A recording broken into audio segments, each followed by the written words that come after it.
Wow. This is exciting. Congratulations. What a beautiful evening. Thank you all for, all the organizers for setting this up. I mean, democracy should be fun, right? Reasserting our rights should be fun, should be delicious, should be healthy. We're doing it. We're actually creating a model of what we're looking to create. How many people just sort of got on board, even became aware of the GMO issue this year for the first time? Raise your hand. Okay. How about 2011? 2010? Anyone working on the issue for more than 5 years? Raise your hand. For more than 10 years? For more than 15 years? Am I the only one raising my hand? Okay, good, very good. More than 20 years? No, not either. In fact, it was 16 years ago that I learned about GMOs. I was at a lecture and the scientist was talking about the fundamental problems with genetic engineering because he was a genetic engineer and he could not believe what Monsanto was about to do. They're about to release the products of an infant science into the wild where it could cross-pollinate and the self-propagating living genetic pollution could outlast the effects of global warming and nuclear waste in pollution with wings, pollution on the wind, living genetic pollution. And that these products would be exposed to everyone who eats. So I decided to get the word out and I started interviewing scientists and translating their information into English. And eventually I wrote Seeds of Deception, and I decided to write Seeds of Deception because I realized hardly anyone knew about GMOs and we needed to get the word out, but we couldn't say, here, read a book about GMOs, because they didn't know what it was. So we had to create the stories, the excitement, the scientists who were fired, stripped of responsibilities, forced out, the epidemic that was covered up by the FDA, the Fox TV news reporters who were fired because they wanted to tell the truth about bovine growth hormone and its link to cancer, and how the media had been suppressed and arm twisted. And that was sort of the wake-up call. So as I traveled around the world interviewing, as I was speaking, I was interviewing the activists in 25 countries, asking them, what are you doing? What's working? What hasn't worked? And I realized as I was traveling that there was a pattern, there was a strategy that was eminently winnable. And it was easier than people were talking about. No one was talking about how easy it was to get rid of GMOs. And even 20 years ago, even 10 years ago, they're saying, oh, it's so difficult, et cetera, et cetera. But when you looked at the strategy, it turns out it's quite easy because it was already played out in Europe. How many people have heard of Dr. Arpad Pusztai? Raise your hand. So Dr. Pusztai is known about, or was known about, throughout Europe. About 700 articles were written about GMOs the month that his gag order was lifted. And that changed everything. Previously, he was the world's greatest scientist in his field, working at a top nutritional research laboratory, and was granted $3 million by the UK government to figure out how to test for the safety of GMOs. He got some genetically modified potatoes that he knew were safe because they were producing an insecticide that he had studied for 7 years. And he knew that it was harmless to rats and to mammals. So they created a pesticide or an insecticide producing potato. And as part of his work to create the protocols for safety testing, which were supposed to be implemented into the EU law, he sent the potatoes through the protocols and fed it to 3 groups of rats. One group that was eating the genetically engineered potato, one non-GM potato, and third non-GM potato along with the same insecticide produced by the GM potato. But only those that ate the non-GM potato, only those, got my arms, let's try this again. Only those that ate the GM potato got sick. Not that which ate the non-GM potato spiked with the insecticide. So it was not the insecticide that caused the problem. It was somehow the process of genetic engineering that caused the problem. Now, what process is that? You take a gene from one species. Let's say you want to create a corn plant that produces its own insecticide, and you want to create the insecticide called Bt toxin. It comes from soil bacteria. So you take the gene out of the bacterium, make millions of copies, put it in a gun, shoot that gun into a plate of millions of cells, and clone those cells into a plant. Now every cell of every plant produces its own toxic insecticide. But the process of insertion, whether done by gene gun or bacteria, plus the cloning of that, causes massive collateral damage to the DNA. They didn't know how much when they introduced GMOs.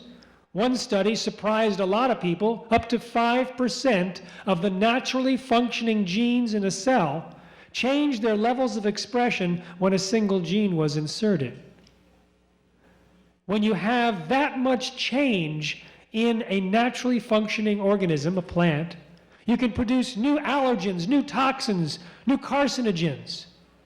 But these are not evaluated before the GMOs get on the market.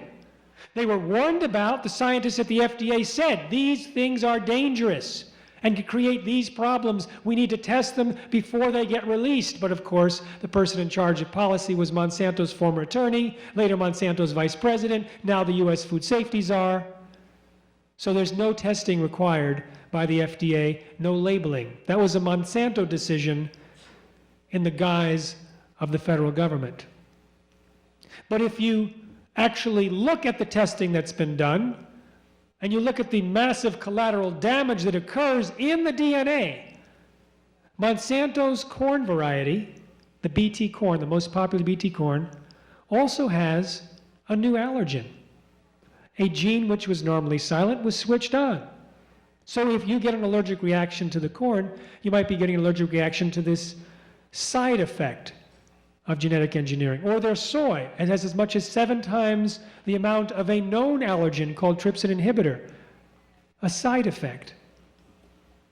So Pustai was looking at the side effects of genetic engineering, potentially precancerous cell growth in the digestive tract, smaller brains, livers, and testicles, partial atrophy of the liver, damaged immune system in his rats in just 10 days. So he went public with his concerns and was a hero at his prestigious institute for 2 days. 2 days. And then 2 phone calls were allegedly placed from the UK Prime Minister's office, forwarded through the receptionist to the director, who fired him the next day.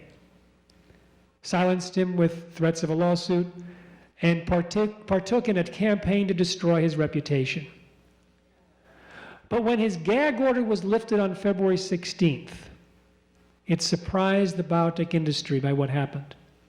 3 weeks earlier, at a San Francisco conference, Monsanto's consultant, Arthur Anderson, they were also Enron's consultant, birds of a feather,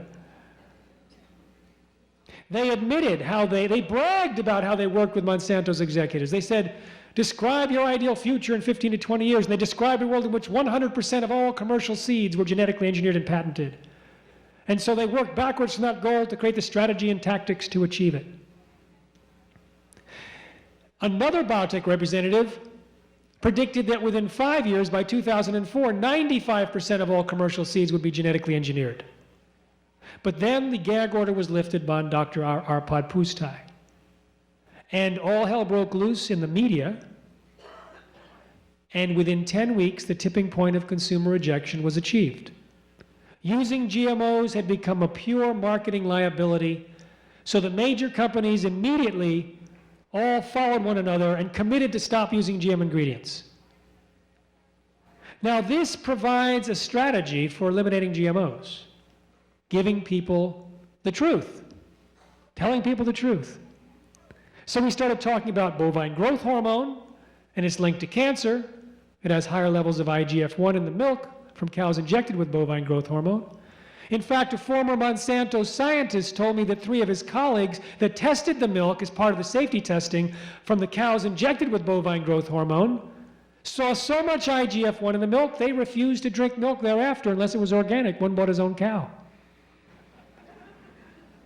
Can you imagine being in a situation, being paid to produce products for a company that you knew might be causing cancer throughout the entire population, where you yourself won't touch it, and yet you still work there?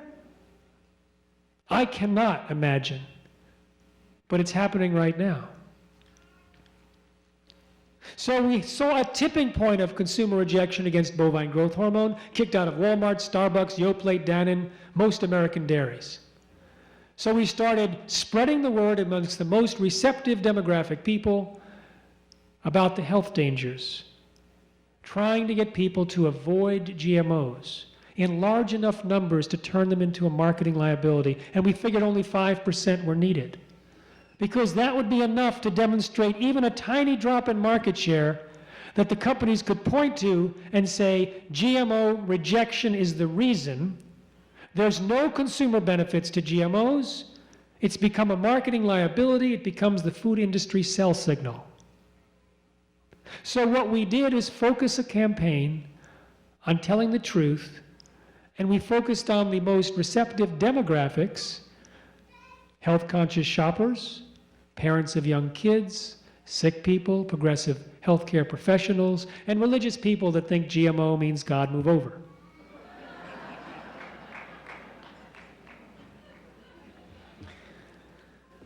And as we were getting this out, and we created a package of material, very strategic. First was Seeds of Deception, and that was the storybook for the right brain reader to capture their attention. And as I traveled around giving the book to ministers of trade and agriculture and health and environment and members of the parliaments around the world, I realized they're not going to read these books. They don't have any time.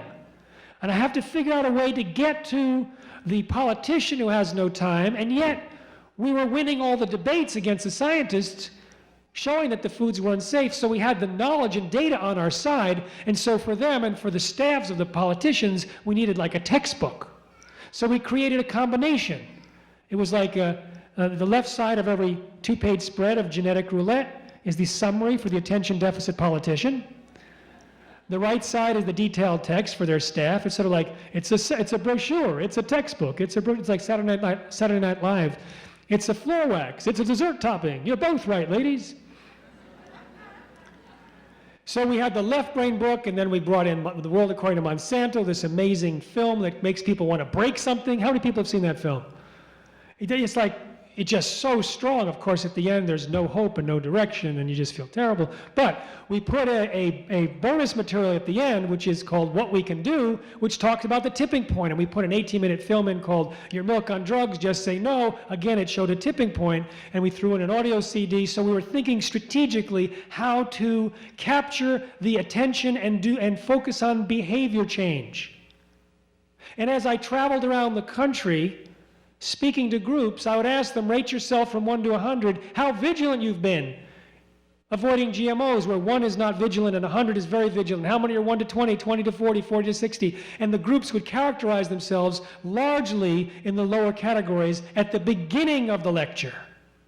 And at the end of the lecture, I'd say, after describing thousands of sick, sterile, and dead livestock and toxic and allergic reactions and showing a picture of testicles from rats that changed from pink to blue, truly, I usually pause after that to let it sink in.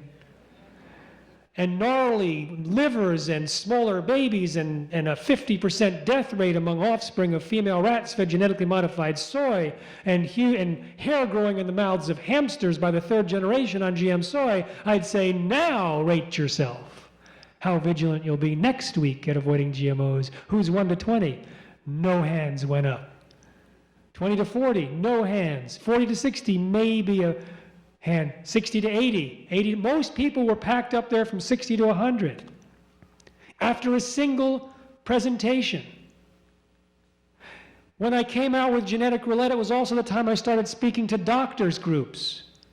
And it was a great opportunity to give them, because it was a compilation of all the health risks in a way to easily evaluate it or go into detail. So I was invited to places like the American Academy of Environmental Medicine, the first group to identify Gulf War syndrome, allergies, food allergies, chemical sensitivity, and about 18 other new things happening on the horizon, because they're like the Sherlock Holmes detectives for what's happening in the US population's health. And they invited me and the naturopaths, etc. But I asked them another question at the beginning. How many of you, or rate yourself how active you've been at prescribing non-GMO diets? And most people were 1 to 20, not prescribing it at all. And by the end of the talk, they'd say, and how many of you, well, rate yourself how active you plan to be at prescribing non-GMO diets? And nearly everyone was 80 to 100 of the doctors. And then they would swarm the table for patient education material. So starting in around 2006, the doctors started prescribing non-GMO diets in greater and greater numbers.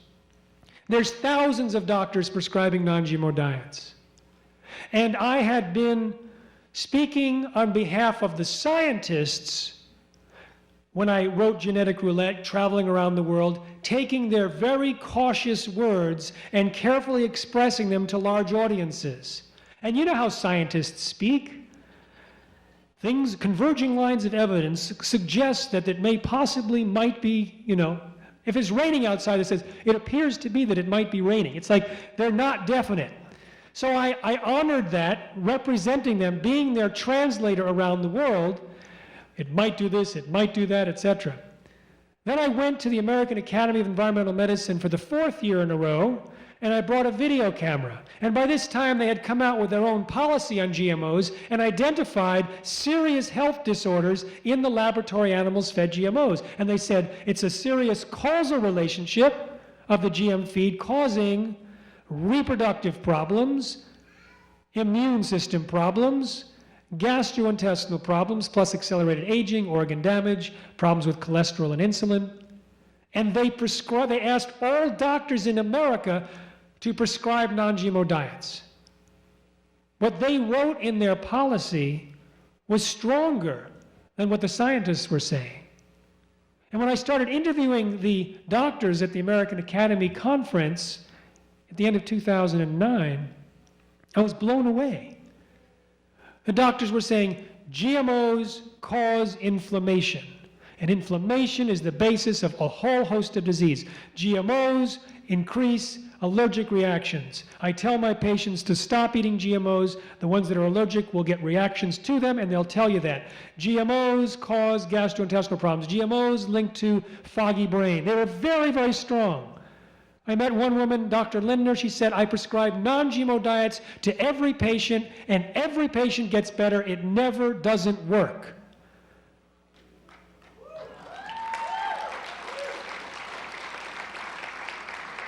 I was shocked. I was like, really? I've been saying it might be, it could be, it might, assumes to, I was very cautious, and I believed that GMOs were causing very serious problems, but these people were on the front lines. They can't be the scientists that are very careful in what they actually have to treat people, and when they do, they see the changes.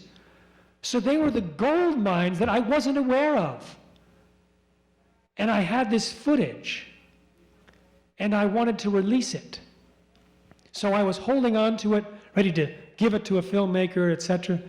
And I finally got a small grant to do a small film at the beginning of the year, and we're going to do like a 10-minute film. And I said, okay, we need to bring in the FDA fraud. So we've got a section for FDA fraud. Okay, so we'll increase the size of the film. We need to bring in the treatment of scientists. So we should get some scientists there that have had their reputations attacked. We should bring in the reproductive problems. And then there's that new organism that Don Huber's talking about that appears to be linked to, again, appears to be, sorry, it's just the way I talk.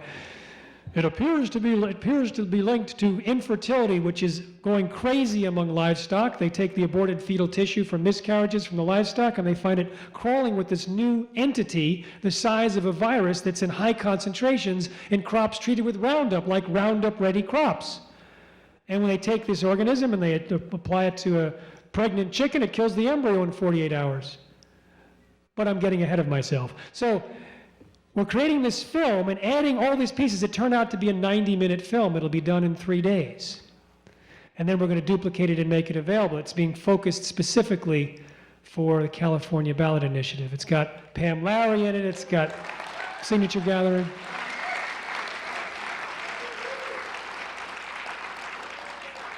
So it's called Genetic Roulette, the gamble of our lives. I'll tell you how to order it in a few minutes. But here, I want to tell you the story because what's happened is there's been a phase transition in my life of what I talk about and why.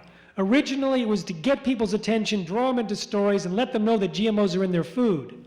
And then it was, and that was sort of the right brain approach and the storytelling approach. Then it was, okay, now that I've got your attention, here's the specific details of what can go wrong. Here's the compilation of all the health dangers, and here's it demonstrates with 1,153 endnotes. It's true, folks, it's real. And that was the Genetic Roulette. And then I started talking to the doctors, and I was floored.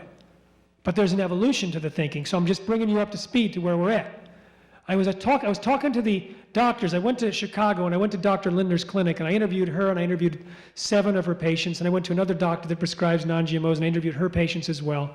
And they blew me away. A woman had to take 6 pills a day for irritable bowel syndrome for the rest of her life until she met Dr. Linder, changed her diet, it went away in 4 weeks, no more pills. Another one,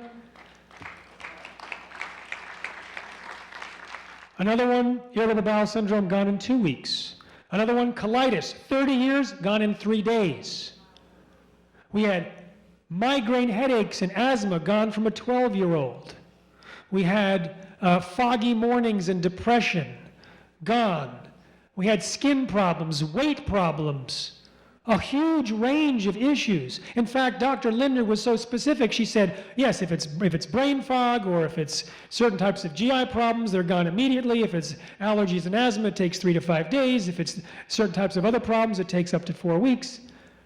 And she'd been treating 5,000 patients, and everyone was being told, avoid GMO. She said it was the most important of the recommendations.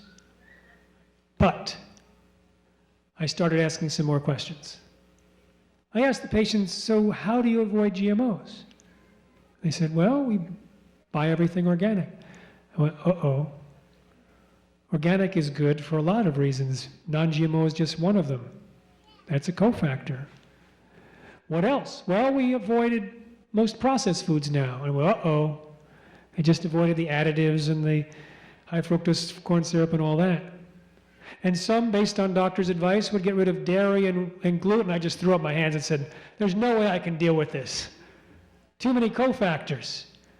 But the same week, I started interviewing farmers and veterinarians who took their animals off of GMOs. And what was happening was dramatic, immediate, and with the same categories generally that were improved by humans when they got off of GMOs. So I just read recently about a Danish pig farmer who was feeding GM soybeans to his pigs. And in April of last year, he switched to non-GM soy. And while he was on the GM soy, his pigs had massive diarrhea that was killing a lot of them. 2 days later, after the non-GM soy, the diarrhea problem disappeared. Let's hear it for pigs. Let's hear it for the pigs. Now, irritable bowel syndrome is a code word for diarrhea problems. So people were getting rid of irritable bowel syndrome, and pigs were getting rid of irritable bowel syndrome, diarrhea. The farmer also had 13 birth defects among his piglets from the previous year. That switched to 0. Roundup causes birth defects. Roundup sprayed in Argentina on the fields is being sprayed on the peasants, and they're reporting birth defects. In one area, it's up 70 times. So a researcher from Argentina took the Roundup, injected into embryos of chickens and amphibians, and got the same type of birth defects, which are similar to the ones that the pigs were having. The conception rate improved among the pigs, and the litter size increased. Now, people tell us, they contact us spontaneously, unsolicited, we couldn't have children until we switched off of GMOs. Only when we got into a non-GMO diet were we able to conceive. There was a 2/3 drop in antibiotic use. Death from ulcers and bloat disappeared from 36 in the previous 2 years to 0. I've seen pictures of the stomach of pigs that have been eating GMOs compared to non-GMO, and the GMO pigs, their stomachs are ulcered and inflamed. The GI tract among the animals, the livestock eating the GMOs, they say when they pull the intestines out, it's like shreds, it's paper thin, it's gnarly. They can't use them as sausage casings. They have to import sausage casings from New Zealand now. But those on non-GM, it's fine. I talked to one farmer and his wife. She saw the insides of the animals, GM fed and non-GM fed, and the stench from the GM side because of the messed up gut bacteria. She refuses to feed her family any meat products from animals that have been fed GMOs because she sees the difference. A study came out yesterday, the first time, where a group of rats were fed salmon, which had been fed GM soy. And there were changes in the rats, including they were heavier.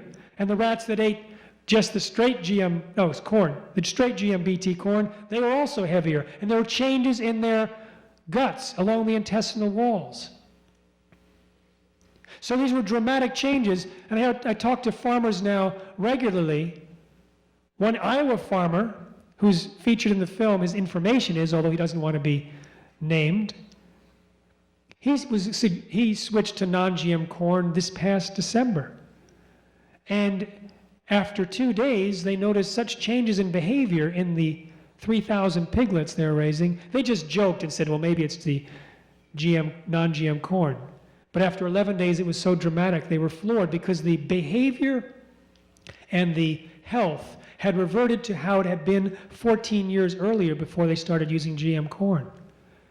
When this guy who ran the nursery was always being joked by his brothers as having the easiest job on the farm, because it was, and when they started feeding GM corn, it became the most difficult job because the pigs were always sick. Now, when he brings the food in to the pigs, they jump up and they play, and they continue to play even after he leaves. Before, when they were on the GM corn, they were just lying down all the time. They'd get up, they'd be agitated. Even before they left the pen, they'd be down again, lying down. So within 11 days, the lives of these pigs were dramatically transformed.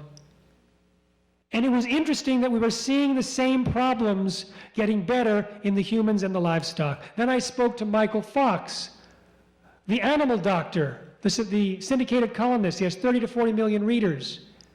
He said when GMOs were introduced, he started getting letters all over from pet owners whose cats and dogs started having diarrhea and gastrointestinal problems and itching and other immune system problems. He said take them immediately off the GM soy and corn, and they got better. And what are the categories? The categories are the same categories that the American Academy of Environmental Medicine pointed to the animal feeding studies and said these are the problems. Gastrointestinal problems, immune system problems, reproductive problems principally. And if you look at the rising diseases and disorders in the United States, these same problems are on the rise since 1996 or 97 or 98, after we started eating more and more GMOs. Inflammatory bowel disease up 40%. Multiple chronic illnesses nearly doubled. A whole host of inflammatory related gastrointestinal problems, organ problems, and things like diabetes are dramatically up. So I have actually had a tremendous education in the last 2 years from the doctors and their patients, from the farmers and the veterinarians, and most recently from the autistic community. Dr. Don Huber was giving a lecture in Germany describing the behavioral changes, the neurological changes, and the physiological changes of the animals fed GMOs, both livestock and laboratory animals. And an autism expert came up to him afterwards and said, these are the exact changes we're seeing in the autistic children. So I gave a talk about those changes and the parallels, the gut bacteria, the leaky gut, the behavioral changes that we've seen in livestock and animals at Autism 1. recently in Chicago. And I interviewed some of the parents, including doctors whose child has autism. And they told me when they took the kids off of the GMOs, they got better, significantly better, in the behavior side and the GI tract problems. So we have now a completely new platform to speak from, direct experience of humans and animals, and much stronger correlative evidence about what's going on in the US population. But we also have the theoretical evidence explaining why such problems could be happening. For example, Bt toxin. We talked about turning a corn plant into an insecticide. And this is what they've done, registered insecticide. The Bt toxin breaks open the stomach of insects and kills them. It pokes little holes in the cells, causing leakage. And the EPA approved it to be produced in every cell of the corn plant on the basis of untested assumptions that it was destroyed in the digestive tract of mammals and humans, and that it had no interaction with human cells. But in February of this year, they took corn that was genetically engineered to produce Bt toxin, they took out the toxin, exposed it to human cells, and in February they published a study showing that it poked holes in human cells, causing leakage. But don't worry, it's destroyed during digestion, right? Until last year's study, when in Canada, they found the Bt toxin in 93% of the pregnant women tested, and 80% of their unborn fetuses. And fetuses don't have a developed blood-brain barrier, so we may have Bt on the brain in this generation. Now, Bt toxin should wash out of the blood fairly quickly, so where are they getting the Bt toxin input so often? They're not in Mexico eating corn tortillas every day. The scientists speculated that it was actually the milk and meat of animals that do eat Bt corn every day, and that it survived their digestion, remained intact, survived human digestion, and ended up in their bloodstream. I have a different idea. The only human feeding study ever published showed that genes from soybeans that make the soybeans Roundup ready, not killable with Roundup. And that's the main reason they genetically engineer crops, to make herbicide-tolerant crops to sell more herbicide. And they've used more like 527 million pounds more herbicide was sold in the United States because of GMOs in the first 16 years. So, and that came out recently from Charles Benbrook, who originally was the first 13 years, and it's continuously denied by the biotech industry because they only look at the first 3 years when herbicide use did go down. So they looked at the gene, they looked inside the gut bacteria of these human subjects. It was a brilliant study. They took 7 human volunteers, they had ileostomy bags, they had their lower intestines removed, not for the study. And they fed them a soy burger and a soy milkshake, and they looked inside the bag to see how much intact genetically modified DNA had survived passage. But before they even fed them the meal, in 3 of the 7 human volunteers, inside the DNA of the gut bacteria in their gut was the Roundup ready gene and the promoter which switches it on. And this bacteria was unkillable with Roundup, suggesting that the gene that had transferred was functioning. Now we know that the Roundup ready protein has properties of an allergen, and I can't imagine having an allergen continuously produced inside our own intestines, but that may be the case. Bt toxin. Bt toxin is an allergen, pokes holes in the cells of humans. It's found in corn chips. What if the genes that produce the Bt toxin transfer and turn our intestinal flora into living pesticide factories? That might explain the 93% of pregnant women in Canada having Bt toxin in their gene, in their blood. And if that's the case, and we're poking holes in our intestinal walls, getting leaky gut, some scientists link that to food allergies, autoimmune disease, inflammation, Parkinson's, Alzheimer's, autism, and other problems, all of which are on the rise.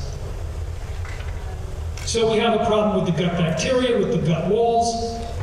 There's a San Francisco pediatrician named Michelle Perro, awarded one of the top pediatricians of the year for 5 years running. She saw the pictures of the guts of our Podpustai's rats and how changed architecture there was in the cell walls of the intestines and the stomach, and said, this is what we're seeing in our children. Children who are unable to thrive, failure to thrive, unable to grow, or allergic to everything, or crying constantly. Huge digestive problems that she's never seen before. And she believes that GMOs are probably a major contributor.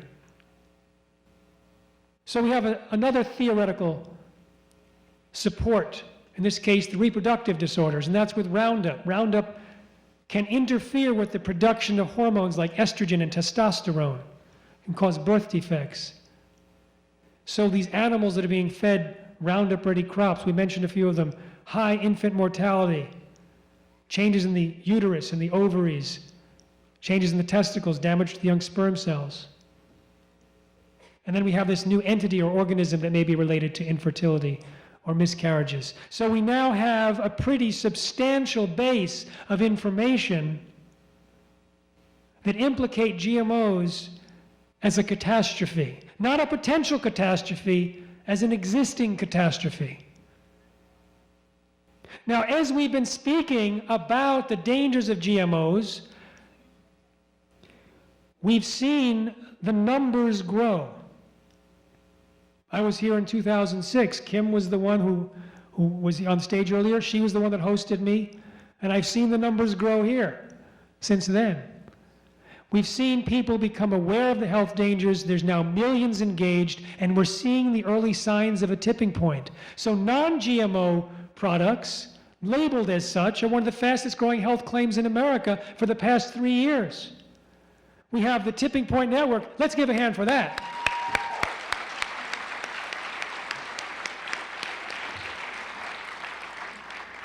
We have thousands of people engaged. And we have people now concerned more than ever before about mandatory labeling. It completely took me by surprise, but I think I just missed it and didn't think about it.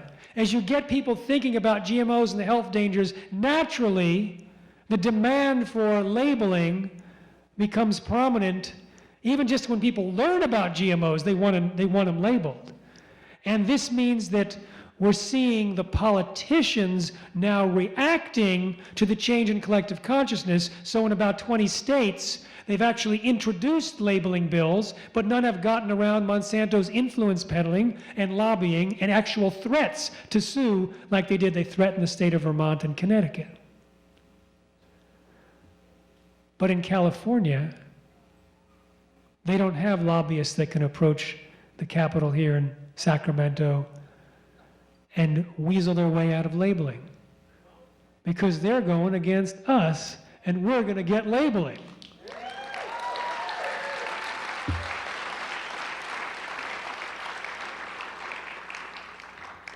We have an unprecedented opportunity here. 9 out of 10 Americans have wanted labeling for more than a decade. Now, I personally think that the companies, the smart companies, will probably avoid using GMOs rather than admit that they're going to use them, admit that they have them. And I think that since the tipping point only requires 5% of US shoppers avoiding GM ingredients in our estimation, and 53% of Americans say they would avoid GMOs if labeled, if 9 out of 10 are lying, we still get our tipping point. So, the Institute for Responsible Technology is here. We've organized a tour, including this evening, not only to talk about the ballot initiative that was organized by our Food Policy Fund, but also to talk about the health dangers. Because we want to see not only a victory in the ballot box, but a victory at the cash register. Because now people are thinking about and talking about GMOs more than ever before, especially in California where this Prop 37 is lively. And so this is the time where a discussion about GMOs will go a long way. It's a fertile field, it's a sticky field. And so we've created a program to help people get the word out. Now, when the ballot initiative passed in Mendocino for banning GMOs, first of all, let's hear it for Mendocino. Thank you.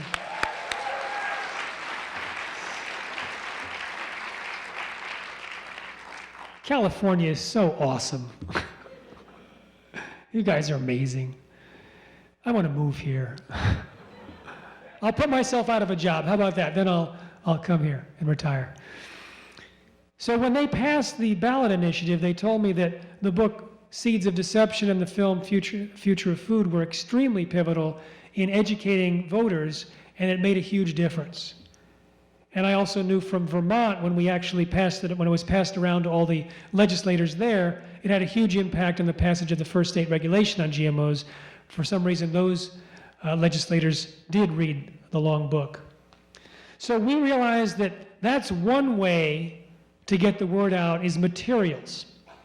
And so we have a program that can help you circulate as a living lending library a whole host of books and DVDs and CDs and brochures, which we've selected strategically for the right brain reader, the left brain reader, the visual learner, the podcast, the iPod owner, the quick person in the cab or the restaurant, so that you can circulate them over and over and over and over again before the election.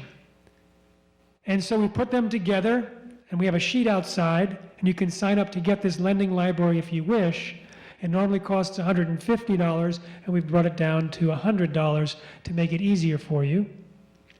And we also, as part of this process of winning on Prop 37, all these different groups need money. And it's very serious. It's actually extremely important. And it's not something to wait until next month or closer to the election. If you feel to make a contribution, please do it tonight. Please do it immediately.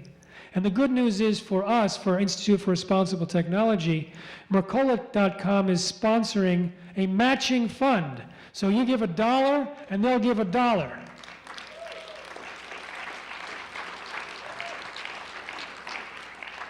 And you can give $1 either to the 501c3, which is a tax-deductible donation to Institute for Responsible Technology, or to the C4, which is not tax-deductible, the Food Policy Fund. And they'll give $1 to the California Right to Know, so they can be battling those advertisements, those disinformation advertisements that Pam may be telling you about in a few minutes. And so I would like to encourage you to consider making a substantial contribution. Let's say you give $200, $100 for the library and $100 as a donation. So that means that $200, because it's matched, $200 actually go to the efforts of educating people, and you end up with $150 worth of lending library, and you can spread it out to dozens of people between now and the election. How many people have a Facebook account? How many people have an email address book? How many people know anyone else? We're all networked. And for those online, I invite you to become click and send non-GMO revolutionaries.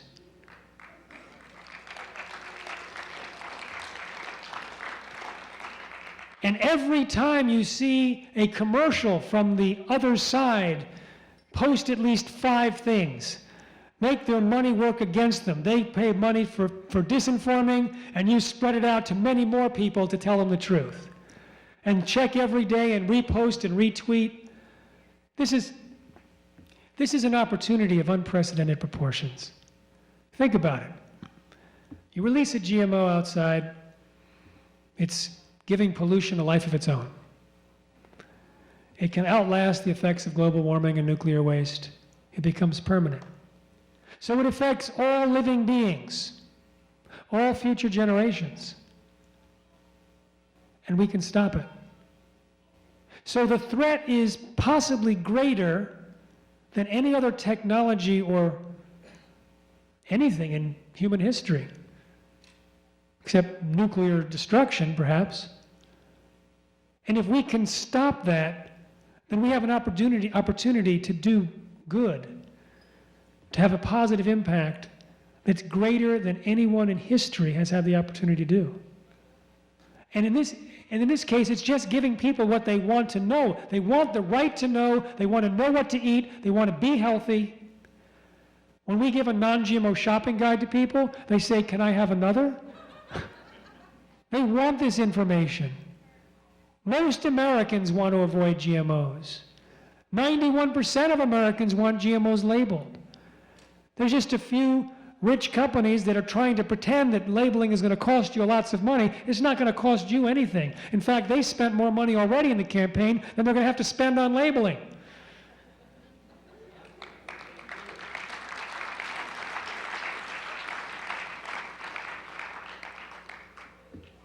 Now, as the information about GMOs dawns in the awareness, it comes to people in different ways. It comes to people wanting to change their diet here, wanting to tell their friends here. But for some, the gong rings. For some, and I know this personally, it becomes the focal point of one's life. And when it became that for me, magic happened. I believe in the intelligence of nature, and I believe that stepping onto this particular task, this assignment, allowed me to connect with the intelligence of nature. And I felt like just a sail with the wind blowing at my back, and it's been absolutely amazing. I tell people I traveled 187 days last year, and I've been traveling since 2003 around the world, 34 countries. They say, "I don't know how you can do it." I say, "I don't either." It's somehow, there's a force of nature. How many of you who've worked on the GMO issue feel something like that? Yeah, it's amazing. You just start and it just, yes, this is right action. This is right action. The birds come to you and look at you a little differently. The grass is sort of like, "Thank you, thank you." What I call the epidemic of wrong thinking that allowed GMOs on the market in the first place and continues to allow them. And that is that someone else is taking care of it and they must be doing a good job. When I travel around the world, and I was in Taiwan 3 months ago, and the general attitude is, well, the FDA, if it's approved in the United States, the FDA must have done a good job of looking at it, and therefore it's safe. But if you look at the FDA, they say, truthfully, we are not the ones responsible for determining if the foods are safe. It's Monsanto, the same company that told us the DDT, Agent Orange, and PCBs were safe before they got banned. And if you look at Monsanto scientists, as I said, they don't even eat the stuff, and they don't do the research. So no one is taking care of us. And when I was in Taiwan, I was asked by the Agriculture Committee of the House in Vermont to talk to them for a half an hour from my hotel room in Taiwan. And I explained, because they're thinking, well, why should it be Vermont? Why should it be us that gets GMOs labeled? And I said, yeah, it should have been the FDA, but they were told by the White House to promote biotechnology. And so they know that if they label GMOs, it wouldn't be good for the fortunes of Monsanto, and so they don't label it for that reason. But I told them about this epidemic of other people are looking out for us. And I think they got it, and they voted it out of committee in favor of the labeling, although it was blocked by the governor who didn't want to pay for the lawsuit. But in this case, it's really a kind of self-development or a spiritual thing. It's going against the tide of what the corporate-run education programs and advertisements and all that, and saying, don't worry your little head about it, you'll just be confused. But it's sort of taking back our lives. It's sort of an empowerment thing where we decide what we're going to put in our mouths and not have it dictated to us by the biotechnology companies or their enforcement wing, the FDA. It's time. I mean, it's outrageous that 91% of Americans want GMOs labeled, and yet we have to fight like this. And yet we have to fight like this. We have to fight like this if we're going to stop what is potentially the greatest catastrophe for health and the environment. And it's something that we can do and have fun at the same time. Now, what we're doing at the Institute is trying to figure out ways so that your actions are multiplied and much more effective. And so for that, we have created this new film. It's a 90-minute film. And so some of the people out there will watch a 90-minute film. But we're also asking for crowdsourcing from filmmakers to take the 90 minutes and make a 1 minute, or a 2 minute, or a 5 minute. Work with us, and let's flood that on cyberspace, so that they'll have hundreds of their disinformation ads going around, and we'll have hundreds of really cool videos going around. And let's do it in such a way that you can have parties showing, film showing parties and non-GMO potlucks and loan information and change people's lives. It's not a burden when someone comes up to you, and people have come up to me for years and said, I read your book or I heard your speech and it's changed my life.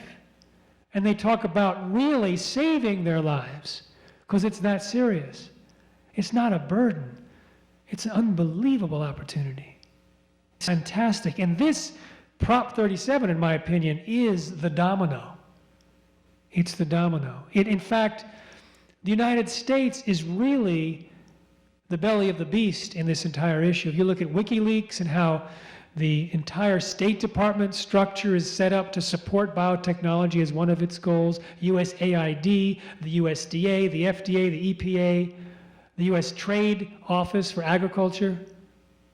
If we can deflate the enthusiasm for biotechnology, for genetic engineered foods in the United States, and change the way that the government then bullies the rest of the nations, then we can turn it around. And I think that that's the kind of echo effect that will happen as we start awakening and demanding labeling and taking back our food supply. So I want to show you a trailer, a 2.5-minute trailer to Genetic Roulette, The Gamble of Our Lives, and then afterwards I'll tell you a little bit more about it and our plans. I think they're ready to play it.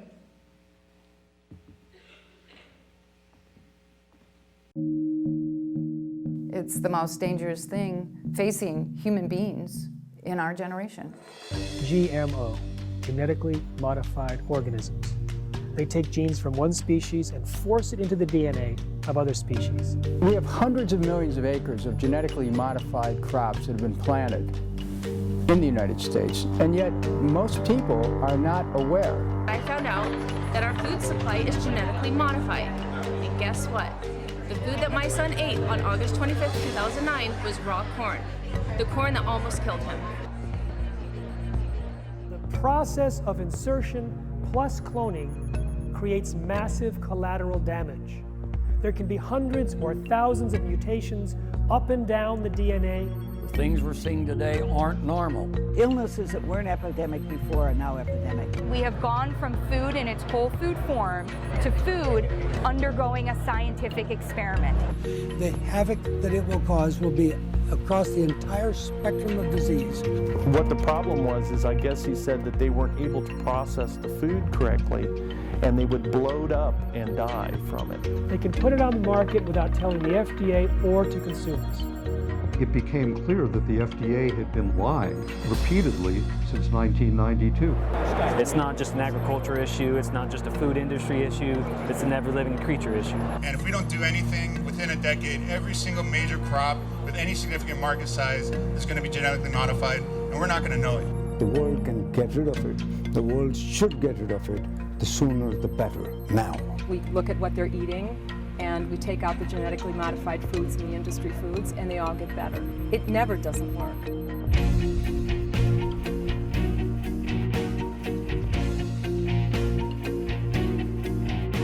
I don't want to be a human lab rat, and I certainly don't want my 2-year-old daughter to be a human lab rat. It's not about feeding the world. It's not about the blind will see and the lame shall walk. It's about chemical companies selling chemicals.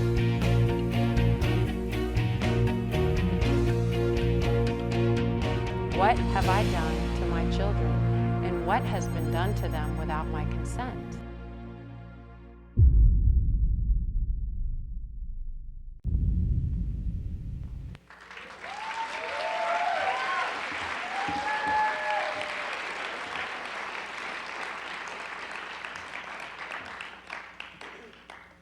I would like to invite you to order in advance the Genetic Roulette film on the same sheet where you can order the lending library. It's part of the lending library. And you can also order multiple copies at a discount. The idea that we have is that the film will change people's lives, change people's diets on the spot. And if we can do that, and then they can get some copies, and then they can spread it to their friends, and then change their lives and spread it to their friends and change their lives, etc. It could be one of the viral mechanisms that can be used in California. And I've been working really hard on this to try and get out as soon as possible, and every delay just drives me crazy, but it'll be out in August. I think the final copy will be sent to me for approval on Tuesday or Wednesday from my editor, and then we can get it out as soon as possible to all of you.